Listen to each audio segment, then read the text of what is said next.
नमस्कार दोस्तों, स्वागत है आपका दिन और आपके साथ मैं हूं आशिमा त्यागी। दोस्तों फिर हाजिर हूं एक बेहद ही गंभीर विषय पर आपसे बात करने के लिए। दोस्तों जरा सोचिए, आप 70 के पार हैं, दिन ढलने को है, हाथ में अपनी मुर्गियां हैं और अचानक अचानक कोई अजनबी रास्ता रोककर पूछता है आधार कार्ड दिखाओ। सवाल पहचान का नहीं है, इरादे का है। पहचान तो सिर्फ बहाना है, असल मकसद है डर पैदा करना, हुकूमत का भ्रम रचना और भीड़ की ताकत से इंसानियत को कुचल देना। उत्तराखंड के सितारगंज विधानसभा क्षेत्र से आया ये जो वीडियो है वो इसी डर की नग्न तस्वीर है दोस्तों। जहां मोरल पुलिसिंग के नाम पर एक मुस्लिम बुजुर्ग को परेशान किया जाता है और ठीक उसी वक्त पीछे खड़ा दूसरा जो व्यक्ति है वो उनकी मुर्गियां चुरा लेता है। नफरत की धुंध में अपराध कितनी आसानी से छुप जाता है दोस्तों। आज जो वीडियो मैं आपको दिखाऊंगी उसका सीधा सबूत है, आप वीडियो देखिए। तो चाचा सीतारगंज से आए हो, अच्छी बात है। लाओ तरफ दिखाओ,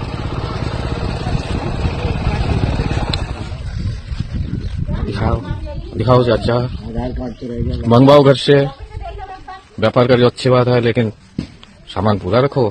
सामान पूरा है, कमी छमी उतारी थी। फोन करो घर पे, आधार कार्ड मंगवाओ। तो फोन है नहीं। फोन नंबर बताओ, मैं लगवा रहा हूँ।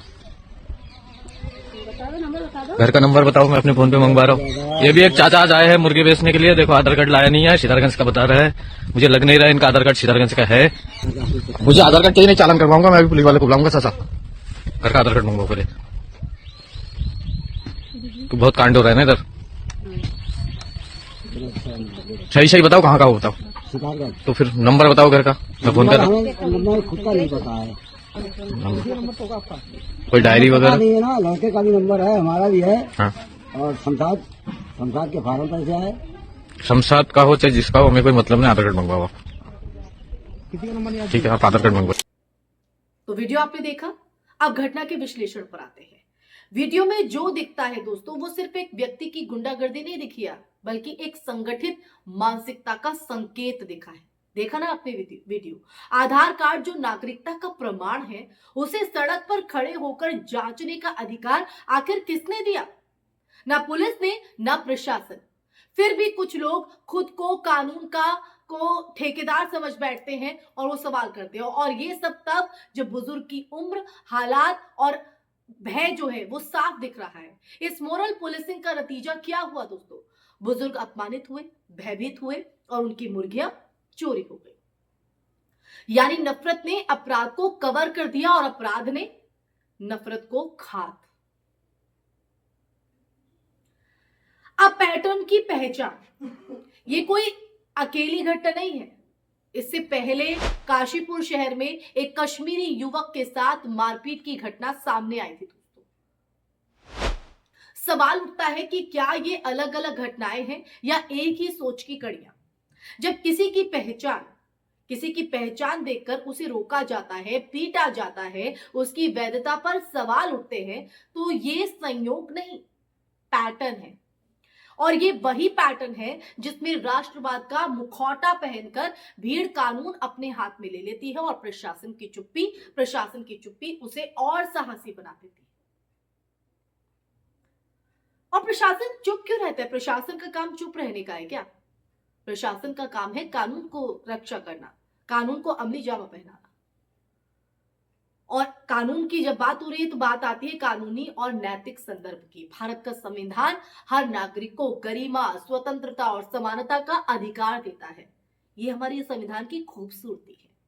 सड़क पर आधार कार्ड जांचना, किसी को डराना या उसके सामान पर हाथ साफ करना, ये सभी कृत्य कानूनन अपराध है। यहां दोहरी मार दिखती है दोस्तों।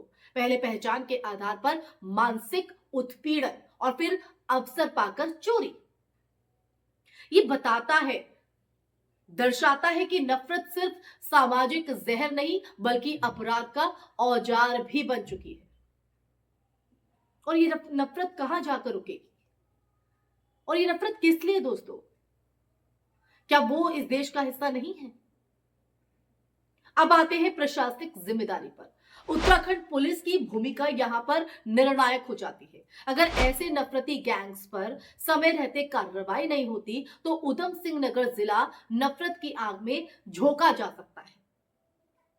पुलिस का काम सिर्फ एफआईआर दर्ज करना नहीं, बल्कि निवारक कार्रवाई भी है।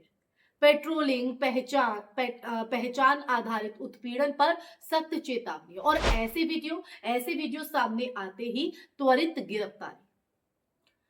चुप्पी यहां तटस्थता नहीं, सहमति बन जाती है दोस्तों। जी हां, सहमति। आप समझ रहे सहमति कैसे और इसका समाज पर क्या असर पड़ता है?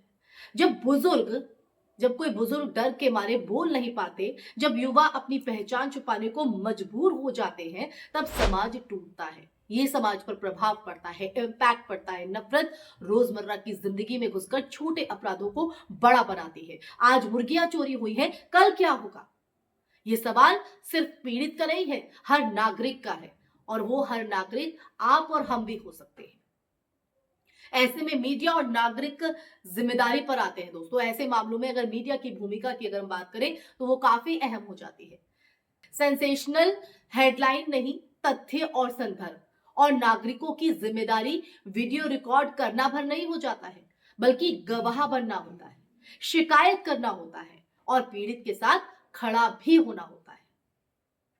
दोस्तों, नफरत अंधेरे में पनपती है, रोशनी उसे कमजोर करती है।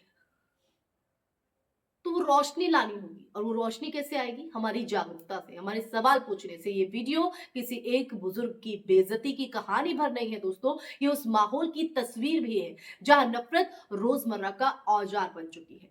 कभी पहचान पूछने के बहाने, कभी राष्ट्रभक्ति के नारे में और कभी नैतिकता का झंडा उठाकर।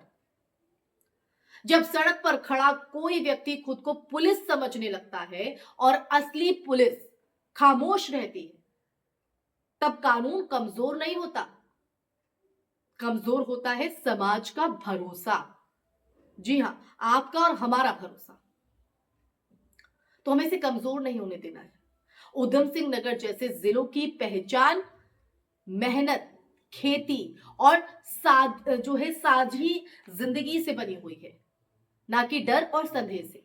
अगर ऐसे गैंग्स को अभी नहीं रोका गया ना, तो आने वाले वक्त में लोग अपने कागज नहीं, अपनी पहचान छुपाने लगेंगे, एक डर के साए में जीने लगेंगे। और जब किसी राज्य में लोग पहचान छिपाकर जीने लगे ना, तो आप समझ लीजिए कि वहां सिर्फ शांति नहीं टूटी है, वहां भविष्य पर दरार पड़ चुकी है। तो आज इस बुजुर्ग की मुर्गियां चोरी हुई है, कल किसी और की रोजी, इज्जत या जान भी जा सकती है। नफरत कभी भी दोस्तों, कभी भी वहीं नहीं रुकती जहां उसे शुरू होने दिया जाता है, वो बढ़ती चली जाती है और उस आग में हर कोई झुलस जाता है। तो इस आग को आप यही बुझाना चाहेंगे या ऐसे ही बढ़ते देने चाहेंगे? ये आप कमेंट सेक्शन में कमेंट करके जरूर बताइएगा दोस्तों। अपनी राय, अपने विचार जरूर व्यक्त कीजिएगा कमेंट सेक्शन में कमेंट करके। इस वीडियो को ज्यादा से ज्यादा शेयर कीजिएगा, हमारे चैनल को सब्सक्राइब कीजिएगा। फिर हाजिर होंगी ऐसा ही मुद्दा लेकर, तब तक के लिए अपना ख्याल रखिए। जय हिंद, जय भारत, नमस्कार।